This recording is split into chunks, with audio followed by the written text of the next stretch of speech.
વિદ્યાર્થી મિત્રો, હવે આજે આપણે ધોરણ 12 સાયન્સ ભૌતિક વિજ્ઞાનમાં લેક્ચર 4 માં પહોંચ્યા કે જેમાં પ્રકરણ 2 ભણી રહ્યા છે. એમાં ટોપિકનું નામ છે વિદ્યુતભારોના તંત્રને લીધે સ્થિતિમાન નું સૂત્ર મેળવો. હવે વિદ્યુતભારોનું તંત્ર એટલે શું? તો એક વિદ્યુતભાર હોય, એનાથી વધારે બે વિદ્યુતભાર હોય, બે થી વધારે ત્રણ અને ત્રણ થી વધારે અસંખ્ય એવા વિદ્યુતભારોથી એક આખું તંત્ર બને. એ તંત્ર દ્વારા કોઈ એક નિશ્ચિત બિંદુ પાસે કુલ વિદ્યુત સ્થિતિમાન કેટલું, કારણ કે આપણે જાણીએ છીએ કે દર એક વિદ્યુતભાર એ તેનાથી નિશ્ચિત અંતરે રહેતા કોઈ પણ બિંદુ પાસે આસપાસની દરેક જગ્યાએ દરેક વિસ્તારમાં વિદ્યુત સ્થિતિમાન ઉત્પન્ન કરે છે, જેમ વિદ્યુત ક્ષેત્ર ઉત્પન્ન કરે છે એમ. તો હવે એ તંત્રને કારણે વિદ્યુત સ્થિતિમાન કેવી રીતે શોધવાનું, તો આપણે જોઈએ કે ભાઈ આપણી પાસે આ આકૃતિ આવી રીતે દોરવામાં આવે. એ મારી પાસે આ એક વિદ્યુતભાર છે Q1, બરાબર, અને એનાથી R1 થી P અંતરે એક બિંદુ છે R1P અંતરે. કેટલો બિંદુ છે? R1P અંતરે બિંદુ P છે. અને Q2 વિદ્યુતભાર અહીં છે. તો Q2 વિદ્યુતભાર થી બિંદુ P કેટલા દૂર છે? તો ધારો કે R2P જેટલું દૂર છે. એવી જ રીતે Q3 માટે લઈએ તો Q3 વિદ્યુતભાર માટે R3P થાય. ઓકે, એમાં n વિદ્યુતભારો છે. કેટલા? Qn વિદ્યુતભારો. તો Qn માટે પણ આપણે અંતર લઈએ તો એ થઈ જશે Rnp. ઓકે, તો કોઈ ઉગમ બિંદુની સાપેક્ષે આ વિદ્યુતભારોનું તંત્ર છે અને આ વિદ્યુતભારો Q1, Q2, Q3 up to Qn સુધી વિસ્તરેલા છે. એનાથી કોઈ એક બિંદુ નિશ્ચિત બિંદુ P લીધું. આ P બિંદુ પાસે Q1, Q2, Q3 અને Qn વડે ઉદ્ભવતું કુલ વિદ્યુત સ્થિતિમાન શોધવું છે. હું પહેલા શરૂઆત કરું કે Q1 ને લીધે બિંદુ P પાસે સ્થિતિમાન કેટલું, તો પાસે સ્થિતિમાન લઈએ તો સૂત્ર પ્રમાણે એ આપણે V1 કહીએ તો 1/4πε0 Q/r પરથી કે Q/r એ મૂળ સૂત્ર છે કે જગ્યાએ 1/4πε0 Q/r લઈએ, પણ અહીંયા r કેટલું, તો Q1 વિદ્યુતભાર છે તો Q1 અહીંયા આવશે અને એના માટે P સુધીનું અંતર કેટલું લીધું છે આપણે? R1P. તો Q1/R1P. આ પરિણામ નંબર 8 થશે. એવા જ પરિણામો Q2 Qn માટે પણ મળશે. તો હવે બીજો પોઈન્ટ પર લખી દઈએ તો Q2 ને લીધે બિંદુ P પાસે વિદ્યુત સ્થિતિમાનનું સૂત્ર, તો સ્થિતિમાન લખીએ તો સ્થિતિમાન એ P થશે, V2 થશે. તો V2 બરાબર કેટલું થશે? 1/4πε0 Q2/R2P. R Q2 થી P નું અંતર R2P. ઓકે, એવી જ રીતે n માં વિદ્યુતભાર માટે લખીએ તો Qn ને લીધે બિંદુ P પાસે વિદ્યુત સ્થિતિમાન કેટલું, તો વિદ્યુત સ્થિતિમાન લઈએ તો એ આપણે Vn લઈએ તો Vn બરાબર 1/4πε0 Q/RnP. તો દરેકે દરેક વિદ્યુતભારનું P બિંદુથી કંઈક અંતર છે અને એના સૂત્ર પ્રમાણે ગોઠવી શકાય છે. તો હવે કુલ વિદ્યુત સ્થિતિમાન બિંદુ P પાસે સંપાતપણાના સિદ્ધાંત અનુસાર, સંપાતપણાનો સિદ્ધાંત જાણીએ છે ને કે દરેકે દરેક વિદ્યુત સ્થિતિમાન આવે ને એનો કુલ સરવાળો કરવો એટલે સંપાતપણાનો સિદ્ધાંત. એકબીજા ઉપર વિદ્યુત સ્થિતિમાનોના મૂલ્યો સંપાત થાય છે એમ કહેવાય. જે આપણે વિદ્યુત ક્ષેત્રમાં જોયું હતું, વિદ્યુત બળોમાં જોયું હતું, એ સંપાતપણાનો સિદ્ધાંત અહીંયા પણ લાગુ પડે છે. તો આપણે લખીએ હવે સંપાતપણાના સિદ્ધાંત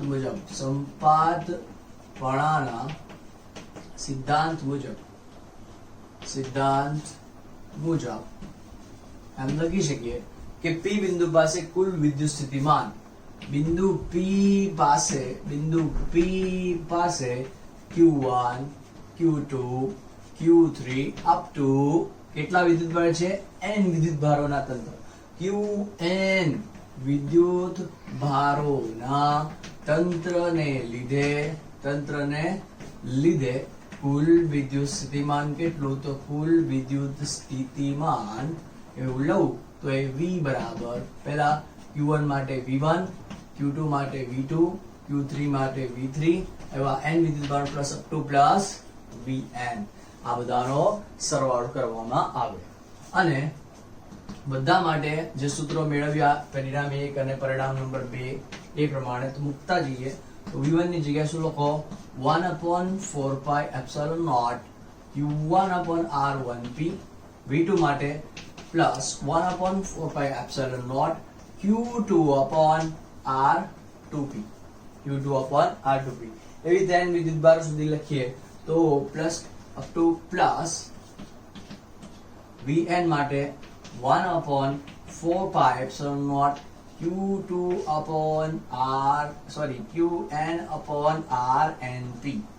બરાબર Qn/Rnp અને બધામાં શું કોમન દેખાય છે તો સૌથી પહેલા 1/4 pi epsilon બધામાં કોમન છે એ કાઢી લો બહાર 1/4 pi epsilon બહાર કાઢી લો તો અંદર શું Q1/R1p Q1/R1p પ્લસ બીજા માટે Q2/R2p બરાબર plus up to plus Qn/Rnp ખબર પડી ગઈ ઓકે તો આવી રીતે સૂત્ર શોધી શકાય છે કુલ વિદ્યુત આ સૂત્રને હવે સિગ્મા એટલે કે સરવાળા સ્વરૂપે બતાવીએ તો V બરાબર માટે કરી લખીએ V બરાબર 1/4 pi epsilon naught sigma I is equal to 1 to n sigma is equal to 1 થી n સુધી તો 1 થી n સુધી જે છે ને તો એના માટે QI શું દર્શાવે છે કે Q1 Q2 up to Qn સરવાળો દર્શાવે છે છેદમાં RIP શું દર્શાવે છે તો P તો એક જ છે પણ I માં શું આવશે 1 2 3 તો R1P R2P R3P up to RNP તો આવી રીતે આપણે લખી શકીએ છીએ તો બંને સૂત્રો આમ ચાલે છે બોલો ખબર પડી ગઈ બધાને હવે આ જ ટોપિકમાં આપણે એક એક્ઝામ્પલ લઈએ કે દાખલા તરીકે જો વિદ્યુત ભાર કવચ હોય એ કવચની ઉપર વિતરિત થયેલો હોય તો એ પણ વિદ્યુત ભારોનું તંત્ર થાય તો તેની આસપાસ વિદ્યુત સ્થિતિમાન કેટલું આ ટોપિક આપણે આ પ્રકારનું વિદ્યુત ક્ષેત્રમાં જોઈ ગયા ચેપ્ટર નંબર 1 માં તો એ ચેપ્ટર નંબર 1 માં આપણે શું જોયું કે ભાઈ કવચ હતું તો કવચની અંદર વિદ્યુત ક્ષેત્ર કેટલું હતું શૂન્ય મળ્યું હતું કયા નિયમ પરથી ગાઉસના નિયમ પરથી બીજું કવચની બહારના બિંદુએ આપણને વિદ્યુત ક્ષેત્ર કેવું મળ્યું હતું તો જાણે કે વિદ્યુત ભાર કવચ પરનું એ કોના ઉપર રહેલું છે જાણે કે એના કેન્દ્ર પર રહેલું હોય એવી રીતે વર્તતું હતું અને E બરાબર KQ/R² જ મળ્યું હતું 1/4 pi epsilon naught Q/R². એ સૂત્ર આપણે તારવ્યું છે જેમાં ચેપ્ટર નંબર 1 માં કોના માટે વિદ્યુત ક્ષેત્ર માટે એ જ પ્રમાણે અહીંયા વિદ્યુત સ્થિતિમાનમાં પણ આવો વિદ્યુત ભાર વિતરણ છે એ વિદ્યુત ભારોનું તંત્ર કહેવાય ક્યાં છે કવચની ઉપર છે તો એના દ્વારા વિદ્યુત સ્થિતિમાન કેટલું તો આપણે એક્ઝામ્પલ જોઈએ તો કવચ પરના કવચ ગોળાકાર કવચ છે ને એટલા માટે ગોળાકાર કવચ પરના વિદ્યુત ભારો ના તંત્ર માટે વિદ્યુત સ્થિતિમાનનો વિચાર કરીએ તો વિદ્યુત સ્થિતિમાનનું સૂત્ર શું થાય વિદ્યુત સ્થિતિમાન એ મેળવીએ એના માટે હવે આ કવચથી બહારના બિંદુ માટે વિચાર કરીએ તો ધારો કે બહારનું બિંદુ P અહીંયા છે જે કવચની કેવી છે બહાર તરફ છે તો તેનું અંતર બિંદુ C થી કેટલું છે તો કેન્દ્રથી અંતર સ્મોલ r થશે તો બહારના બિંદુ P માટે બહારના બિંદુ કવચની બહારના કોની કવચની બહારના બિંદુ P માટે શું લખીએ તો small r is greater than અથવા equal to capital R okay અથવા equal to કેમ લખ્યું ગ્રેટ ઇક્વલ કેમ લખ્યું કારણ કે આ P બિંદુ આ સપાટીની ઉપર પણ હોઈ શકે તો કેપિટલ R જેટલું સ્મોલ r થાય પણ દૂર લઈએ તો r is greater than capital R થાય એટલે r is greater equal to capital R અને P બિંદુ પાસે વિદ્યુત સ્થિતિમાન કેટલું તો વિદ્યુત સ્થિતિમાન આપણે લઈએ તો આપણે એમ વિચારીએ કે સમગ્ર વિદ્યુત ભાર જાણે કે કેન્દ્ર ઉપર કેન્દ્રિત થયેલું છે એમ વર્તે તો બિંદુવત વિદ્યુત ભારના વિદ્યુત સ્થિતિમાનની જેમ જ અહીંયા સૂત્ર મળશે અને એ થશે V બરાબર 1/4 pi epsilon naught Q/r small R. એ આપણા વિદ્યુત સ્થિતિમાનનો જે લાસ્ટ લેક્ચરમાં આપણે બિંદુવત વિદ્યુત સ્થિતિમાનનો જે સૂત્ર મેળવ્યો, ક્યુ બિંદુવત વિદ્યુતભારને કારણે આર અંતરે રહેલા બિંદુ પાસે વિદ્યુત સ્થિતિમાનનું સૂત્ર મેળવ્યું એ જ છે. V બરાબર KQ upon R માં K બરાબર આપણે 1/4π0 Q upon R મૂક્યું છે. અને આ બહારના બિંદુ માટે આ R is great equal to capital R. આ અહીંયા એની કન્ડિશન છે, એની શરત છે કે small r is great equal to capital R છે. તો આટલું વિદ્યુત સ્થિતિમાન બહારના બિંદુ માટે, કવચની બહારના બિંદુ માટે મળે છે. અને અહીં R જે છે સ્મોલ r એ કેપિટલ R કરતા મોટું પણ હોઈ શકે અને એના જેટલું પણ હોઈ શકે છે, જે દર્શાવે છે કે બિંદુવત વિદ્યુત ભારની જેમ કવચ પરનો વિદ્યુત ભાર જાણે કે એના કેન્દ્ર ઉપર કેન્દ્રિત થયેલો હોય એવી રીતે વિદ્યુત સ્થિતિમાનનું સૂત્ર બને છે. ઓકે, હવે બીજો પોઈન્ટ કવચની અંદરના ભાગ માટે અથવા તો અંદરના બિંદુ માટે. તો કવચની અંદરનો બિંદુ લઈ લઈએ. પેલા કવચ ડ્રો કરીએ. આ કવચની અંદરનો કેન્દ્રને આપણે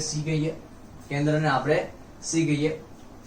કેન્દ્રથી સપાટી વચ્ચેનું અંતર કેપિટલ R ત્રિજ્યા તરીકે વધશે. અને નેક્સ્ટ, જો બિંદુ P એ આ કવચની અંદર હોય તો શું થાય? તો સ્મોલ r C થી P બિંદુ વચ્ચેનું અંતર સ્મોલ r થાય. ઓકે, અને વિદ્યુતભાર વિતરણની વાત કરીએ તો અહીંયા પણ વિદ્યુત ભારો તો ફક્ત સપાટી સુધી જ આવશે અને એના ઉપર જમા થઈ જશે, અંદર આવશે નહીં. અંદર કેમ નહીં આવે? કારણ કે એમને કોઈ રસ્તો જ નહીં મળે. બંધ પૃષ્ઠ છે અને વચ્ચેથી પોલો છે, આવો કવચ કે જેના ઉપર સપાટી ઉપર જ ફક્ત વિદ્યુતભાર વિતરિત થયેલો છે.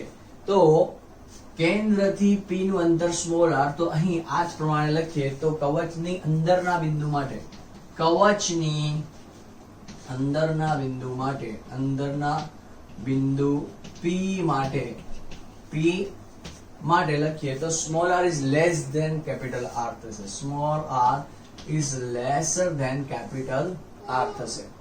ઓકે, અને small r less than capital R તો છે, તથા બિંદુ P પાસે વિદ્યુત સ્થિતિમાન કેટલું? તો તથા બિંદુ P પાસે વિદ્યુત સ્થિતિમાન એ Vp બરાબર 1/4π0 Q upon capital R જેટલું રહેશે. અને એ પણ કેવું થશે? તો અચળ થશે. શું થશે? અચળ. P જેવા ઘણા બધા બિંદુઓ હોઈ શકે. ક્યાં? કવચની અંદરના વિસ્તારમાં. તો અંદરના વિસ્તારમાં જેટલા પણ બિંદુ છે ત્યાં કોઈ બી બિંદુએ જતા રહો કેન્દ્રથી પૃષ્ઠની સપાટી સુધી, ત્યાં વિદ્યુત સ્થિતિમાન અચળ જ રહેશે. કારણ કે આપણે જ્યારે પ્રકરણ 1 માં ગૌસના નિયમના ઉપયોગોમાં જ્યારે આવું કવચ આવ્યું હતું એ વખતે વિદ્યુત ક્ષેત્ર અંદરના ભાગમાં શૂન્ય આવ્યું હતું. એ યાદ છે ને? તો જો વિદ્યુત ક્ષેત્ર શૂન્ય છે તો કોઈ વિદ્યુત ભારને એક બિંદુથી બીજા બિંદુ સુધી જવા માટે કોઈ કાર્યની જરૂર પડશે નહીં. એટલે કાર્ય કરવું પડશે નહીં, કારણ કે વિદ્યુત ક્ષેત્ર હોય તો કાર્ય કરવું પડે એની વિરુદ્ધ. ઓકે, તો વિદ્યુત ક્ષેત્રની વિરુદ્ધ કાર્ય થાય તો વિદ્યુત સ્થિતિમાનમાં વધઘટ થાય. પણ અહીંયા તો વિદ્યુત ક્ષેત્ર છે નહીં, E બરાબર 0. તો એટલા માટે વિદ્યુત સ્થિતિમાન દરેક જગ્યાએ કેવું હશે? અચળ. અને અચળ મૂલ્ય પણ કેટલું? તો સપાટી પરના વિદ્યુત સ્થિતિમાનના મૂલ્ય જેટલું. એટલે V બરાબર 1/4π0 Q upon capital R. જ્યાં કેપિટલ R શું સૂચવે છે? કે અહીંયા સપાટી પરનું જે વિદ્યુત સ્થિતિમાન મળે છે એટલું આ મળે છે. પણ અંદરના વિસ્તારમાં એ પણ કેટલા મૂલ્યનું? અચળ મૂલ્યનું. ખબર પડી ગઈ? તો કવચની અંદરના વિસ્તારમાં વિદ્યુત સ્થિતિમાન અચળ રહે છે અને એ પણ સપાટી જેટલા મૂલ્યનું હોય છે. ઓકે, હવે આ ટોપિક પરથી જે MCQ પૂછાય એ જી નીટ અને ગુજરાત બોર્ડમાં અને ગુજકેટમાં પણ પૂછાઈ શકે એવો ખૂબ જ અગત્યનો બને છે એવો MCQ અહીંયા છે કે જે V વિરુદ્ધ R નો આલેખ છે. વિદ્યુત સ્થિતિમાન અને અંતર R વિરુદ્ધ જે આલેખ છે એ કેવી રીતે ડ્રો કરવામાં આવે છે. તો જ્યારે કવચના અંદરના વિસ્તારમાં વિદ્યુત સ્થિતિમાન જોયું, બહારના વિસ્તારમાં વિદ્યુત સ્થિતિમાન જોયું, તો એ વિદ્યુત સ્થિતિમાનો કેવા હતા? તો અંદરના વિસ્તારમાં તો કવચની અંદર દરેક જગ્યાએ વિદ્યુત સ્થિતિમાન સમાન, અચળ. કોના જેટલું? તો સપાટી પરના મૂલ્ય જેટલું. અને એના પછી ક્રમશઃ શું થાય તો ઘટતો જાય. કયા સૂત્ર અનુસાર? તો v બરાબર kq upon સ્મોલ r અનુસાર. જેટલું અંતર r વધે v ઘટતો જાય, કારણ કે v ચલે છે 1 upon r છે. v ચલે છે 1 upon r. ઓકે, તો અહીંથી આપણે શરૂઆત કરીએ તો આ r બરાબર 0 કહેવાય. r બરાબર 0 ને આપણે કેન્દ્ર કહીએ. r બરાબર 0 ને આપણે કેન્દ્ર કહીએ. r બરાબર 0 લઈ લો, હવે કેન્દ્ર થઈ જશે. અને પછી ક્યાં જઈએ છીએ આપણે? અંતર વધારીએ છીએ તો પછી એક સમય આવશે r બરાબર કેપિટલ r થશે. r બરાબર કેપિટલ r થશે. તો આ r બરાબર કેપિટલ r અંતર આ ધીમે ધીમે વધશે. તો 0 થી કેપિટલ r સુધી જાઓ તો એ વખતે વિદ્યુત સ્થિતિમાન કેટલું? તો અહીંયા હું કહું કે ભાઈ v0 જેટલું વિદ્યુત સ્થિતિમાન અહીંયા બતાવવાનું છે. તો v0 બરાબર કેટલા? તો v0 બરાબર 1 upon 4 pi epsilon naught q upon capital R જેટલું. અને આ શું છે? અંદર રહેલા વિદ્યુત સ્થિતિમાનનું સૂત્ર. અને ક્યાં સુધી અચળ રહેશે? તો સ્મોલ r 0 થી કેપિટલ R સુધી, એટલે કે કેન્દ્રથી લઈને સપાટી સુધી. આ કેન્દ્રથી લઈને સપાટી સુધી વિદ્યુત સ્થિતિમાન કેવું રહેશે? અચળ. તો v0 બરાબર અચળ રહેશે. ક્યાં સુધી? તો આ લિમિટ સુધી. હવે શું? તો આ કવચના અંદરના વિસ્તારમાં તો થઈ ગયો. હવે બહારના વિસ્તારમાં ક્રમશઃ શું થશે? તો ધીરે ધીરે અહીંયાથી હવે વિદ્યુત સ્થિતિમાનનું મૂલ્ય અંતર r ના વધારા સાથે શું થશે?